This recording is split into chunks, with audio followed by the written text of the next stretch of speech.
नमस्कार सभी को। आज हम द्रव्यमान संरक्षण के नियम और स्थिर अनुपात के नियम के बारे में अध्ययन करेंगे।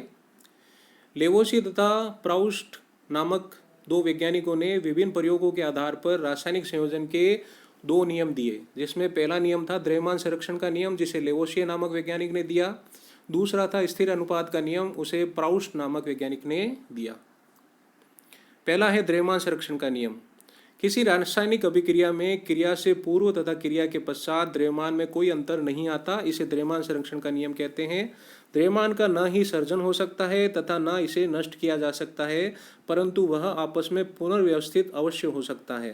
द्रव्यमान संरक्षण के नियम के अनुसार जब कोई रासायनिक अभिक्रिया घटित होती है तो रासायनिक अभिक्रिया से पूर्व का कुल द्रव्यमान और रासायनिक अभिक्रिया पूर्ण होने के पश्चात का जो कुल द्रव्यमान होता है वो बराबर रहता है, उसमें किसी प्रकार का परिवर्तन नहीं होता।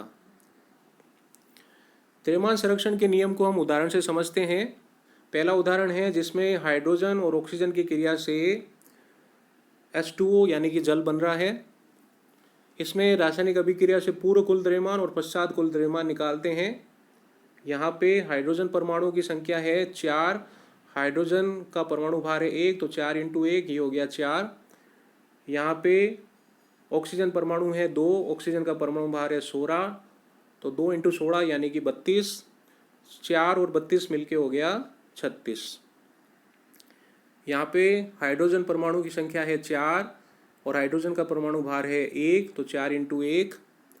यहाँ पे ऑक्सीजन परमाणु है 2, ऑक्सीजन का परमाणु भार है 16, तो 2 × 16, तो ये हो गया 4, ये हो गया 32। 4 और 32 के योग से आया 36। यहाँ पे भी 36, यहाँ पे भी 36। दूसरा उदाहरण लेते हैं जिसमें CH4 मेथेन ऑक्सीजन के साथ में क्रिया करके कार्बन डाइऑक्साइड और जल का निर्माण कर रही है। तो इसमें भी रासायनिक अभिक्रिया से पहले का कुल द्रव्यमान और रासायनिक अभिक्रिया के पश्चात का कुल द्रव्यमान निकालते हैं। तो यहाँ पे कार्बन परमाणु की संख्या है 1, कार्बन का परमाणु भार है 12, तो 1 × 12 यानी कि 12। यहाँ पे हाइड्रोजन परमाणु की संख्या है 4, हाइड्रोजन का परमाणु भार है 1, तो 4 × 1 यानी कि 4। यहाँ पे ऑक्सीजन परमाणु की संख्या है 2 × 2 यानी कि 4 और ऑक्सीजन का परमाणु भार है 16, तो 4 × 16, तो 12 4 16 और 4 × 16 ये हो गया 64। 64 और 16 80 यानी कि कुल द्रव्यमान आया 80। अब अभिक्रिया के पश्चात देखते हैं। तो यहाँ पे कार्बन परमाणु की संख्या 1, कार्बन का परमाणु भार है 12, तो 1 × 12 12। यहाँ ऑक्सीजन के परमाणु की संख्या है 2, ऑक्सीजन का परमाणु भार है 16, तो 2 × 16 यानी कि 32, तो 12 और 32 हो गया 44। यहाँ पे देखते हैं हाइड्रोजन परमाणु की संख्या 4, हाइड्रोजन का परमाणु भार 1, 4 × 1 यानी कि 4। यहाँ पे ऑक्सीजन परमाणु की संख्या है 2, ऑक्सीजन का परमाणु भार 16, तो 2 × 16 यानी कि 32, तो ये 4 और 32 कितने हो गए 36। 44 और 36 मिलकर हो गए 80, तो यहाँ पे भी 80 और यहाँ पे भी 80, यानी कि रासायनिक अभिक्रिया से पूर्व कुल द्रव्यमान और रासायनिक अभिक्रिया के पश्चात कुल द्रव्यमान जो है वो बराबर आ रहा है। यही द्रव्यमान संरक्षण का नियम है।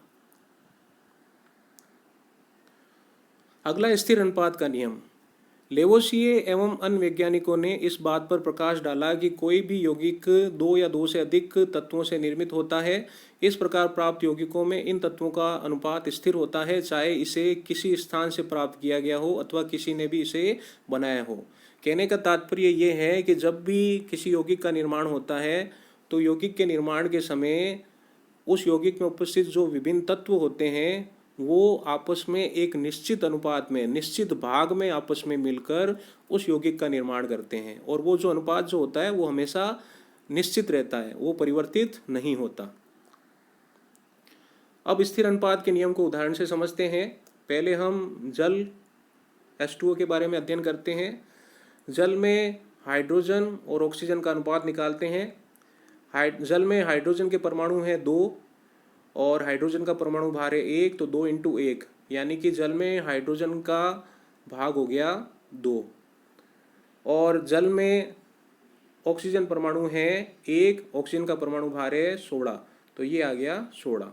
अब इसको हल करेंगे तो ये आएगा 1:8, यानी कि जल में हाइड्रोजन और ऑक्सीजन का जो अनुपात होता है वो होता है 1:8, और ये हमेशा नियत रहता है, स्थिर रहता है। तो इस आधार पर 9 ग्राम अगर जल का निर्माण हो तो 9 ग्राम H2O में या जल में हाइड्रोजन का 1 भाग होगा यानी कि 1 ग्राम, और ऑक्सीजन के 8 भाग होंगे यानी कि 8 ग्राम, दोनों को मिलाकर हो गया 9 ग्राम। इसी प्रकार से दूसरा उदाहरण लेते हैं NH3 या अमोनिया। NH3 में N और H नाइट्रोजन हाइड्रोजन का अनुपात निकालते हैं। नाइट्रोजन का परमाणु भार होता है 14 और हाइड्रोजन का परमाणु भार होता है 1, लेकिन हाइड्रोजन परमाणु की संख्या है 3, तो 3 × 1 3। तो NH3 में नाइट्रोजन और हाइड्रोजन का जो अनुपात है वो 14:3 होगा, यानी कि 14 भाग नाइट्रोजन और 3 भाग हाइड्रोजन के मिलकर अमोनिया का एक अणु बनाएंगे, और ये नियत रहता है। तो इस आधार पर 17 ग्राम अगर अमोनिया हो तो उसमें नाइट्रोजन के 14 भाग होंगे यानी कि 14 ग्राम, और हाइड्रोजन के 3 भाग होंगे यानी कि 3 ग्राम, दोनों को मिलाने से आ गया 17 ग्राम। उपरोक्त उदाहरणों से स्थिर अनुपात के नियम की व्याख्या होती है, जिसे निश्चित अनुपात का नियम भी कहते हैं। स्थिर अनुपात के नियम को निश्चित अनुपात का नियम भी कहते हैं। प्राउस्ट ने इस नियम को इस प्रकार से व्यक्त किया था कि किसी भी यौगिक में तत्व सदैव एक निश्चित द्रव्यमानों के अनुपात में विद्यमान होते हैं, इसे ही स्थिर अनुपात का नियम कहते हैं। तो जय हिंद, जय भारत, धन्यवाद।